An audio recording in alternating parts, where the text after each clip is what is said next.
Friends, வரன் தேடும் உறவுகள் அனைவருக்கும் வணக்கம். நம்மளோட சேனலில் வழங்கக்கூடிய இலவச வரன் பதிவுகள் மூலம் உங்களுக்கு மனிதருக்கு பிடித்த வாழ்க்கை துணை அமைய எங்களுடைய வாழ்த்துக்கள்.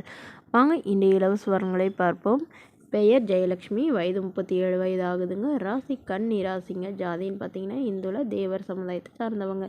படிப்பு 10ஆம் வகுப்பு முடிச்சிருக்காங்க. இவங்க துணி கடைக்கு வேலைக்கு போயிட்டுருக்காங்க. மாதம் 8500 சம்பளம் வாங்குறதா சொல்லியிருக்காங்க. இவங்களோட திருமண நிலைன்னு பார்த்தீங்கன்னா இவங்களுக்கு 2ஆம் மனம் தாங்க. ஸோ வரக்கூடியவருக்கு ஃபஸ்ட்டாக இருந்தாலும் ஓகே, செகண்டாக இருந்தாலும் ஓகேன்னு சொல்லியிருக்காங்க. இவங்களுடைய முகவரின்னு பார்த்தீங்கன்னா இவங்க ஈரோடில் வசிக்கிறாங்க. மணமகளுடைய எதிர்பார்ப்புன்னு பார்த்தீங்கன்னா வரக்கூடியவர் வந்து ஒரு டிகிரி படிச்சிருந்தாலும் ஓகே, இல்லை படிப்பு குறைவாக இருந்தாலும் பிரச்சனை இல்லைங்க. நல்ல ஒரு நிரந்தரமான ஏதாவது ஒரு வேலைக்கு போயிட்டு இருந்தால் மட்டும் எனக்கு போதும் அப்படின்னு தாங்க கேட்டிருக்காங்க.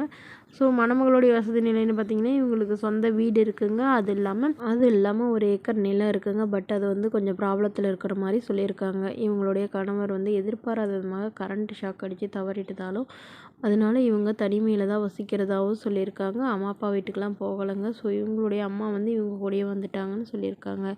ஸோ இவங்களுடைய அப்பாவும் வந்து தவறிட்டதுனால இவங்க இப்போ தனிமையில் தான் வசிக்கிறதாகவும், ஸோ அதனால் வரக்கூடியவர் வந்து என்னுடைய அம்மாவை கடைசி வரையிலும் என் கூட தான் இருப்பாங்க. இதுக்கெல்லாம் சம்மதம் தெரிவிக்கிற மணமகனாக தான் வேணும்னு கேட்டிருக்காங்க.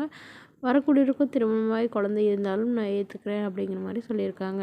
மேலும் இந்த மணமகள் தன்னோட ஃபோட்டோ கொஞ்சம் மறைச்சி போடுங்க, நேரில் வந்து கேட்குறப்ப ஃபோட்டோ கொடுத்துருங்கன்னு சொல்லியிருக்காங்க. இந்த மணமகளை உங்களுக்கு பிடிச்சிருந்தா கீழே உள்ள வாட்ஸ்அப் நம்பரை தொடர்பு கொள்ளவும்.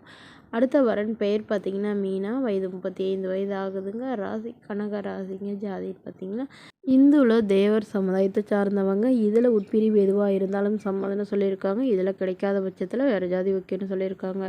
இவங்களுடைய படிப்பு எம்எஸ்சி முடிச்சுட்டு இவங்க ஃபினான்ஸ் கம்பெனியில் வேலை பார்த்துட்ருக்காங்க. இவங்களோட திருமண நிலைன்னு பார்த்தீங்கன்னா இவங்களுக்கு 2ஆம் மனம் தாங்க. ஸோ வரக்கூடியவருக்கு ஃபஸ்ட்டாக இருந்தாலும் ஓகே, செகண்டாக இருந்தாலும் ஓகேன்னு சொல்லியிருக்காங்க. இவங்களுடைய முகவரின்னு பார்த்தீங்கன்னா இவங்க பெரம்பலூரில் வசிக்கிறாங்க. மணமகளுடைய வசதி நிலைன்னு பார்த்தீங்கன்னா இவங்களுக்கு சொந்தமாக ஒரு வீடு இருக்குங்க.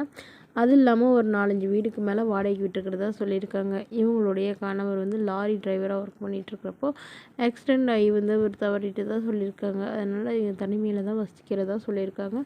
அம்மா வீட்டுக்கெலாம் போகலாங்க. அப்பா ஹஸ்பண்ட் வீட்டில் தான் இருக்கிறதாகவும் சொல்லியிருக்காங்க. இவங்களுடைய மாமியாரும் இவங்களுடைய மாமனாரும் வந்து இவங்களை நல்லபடியாக பார்த்துக்கிறதாகவும் சொல்லியிருக்காங்க. ஸோ வரக்கூடியவருக்கு இவங்களுக்கு குழந்தைங்க பார்த்திங்கன்னா ஒரு பையன் மட்டும்தாங்க. ஸோ வரக்கூடியவருக்கு ஃபஸ்ட்டாக இருந்தாலும் ஓகே, செகண்டாக இருந்தாலும் ஓகே, குழந்தைங்க இருந்தாலும் நான் ஏற்றுக்கிறேன்னு சொல்லியிருக்காங்க. ஸோ இவங்களுடைய மாமனார் மாமியாரை வந்து இவங்களை மறுமணம் பண்ண சொல்லியிருக்கிறதா சொல்லியிருக்காங்க. ஸோ அதனால் வரக்கூடியவர் வந்து நல்ல குணமானவராக இருக்கணும், ஏதாவது ஒரு நல்ல ஒரு வேலையில் இருக்கணும்னு எதிர்பார்க்குறாங்க. இவங்க சொந்தமாக சம்பாதிச்சு ஒரு 15 சவரன் நகை சேர்த்து வச்சுருக்கிறதாவும், அது இல்லாமல் ஓரளவு சீர்தனத்தெல்லாம் இவங்களுடைய அப்பா வந்து செய்வாங்கன்னு சொல்லியிருக்காங்க. ஸோ இந்த மணமகள் தன்னோட ஃபோட்டோ கொஞ்சம் மறைச்சி போடுங்க, நேரில் வந்து கேட்குறப்போ ஃபோட்டோ கொடுத்துருங்கன்னு சொல்லியிருக்காங்க. இந்த மணமகள் உங்களுக்கு பிடிச்சிருந்தா கீழே உள்ள வாட்ஸ்அப் நம்பரை தொடர்பு கொள்ளவும். தேங்க்யூ.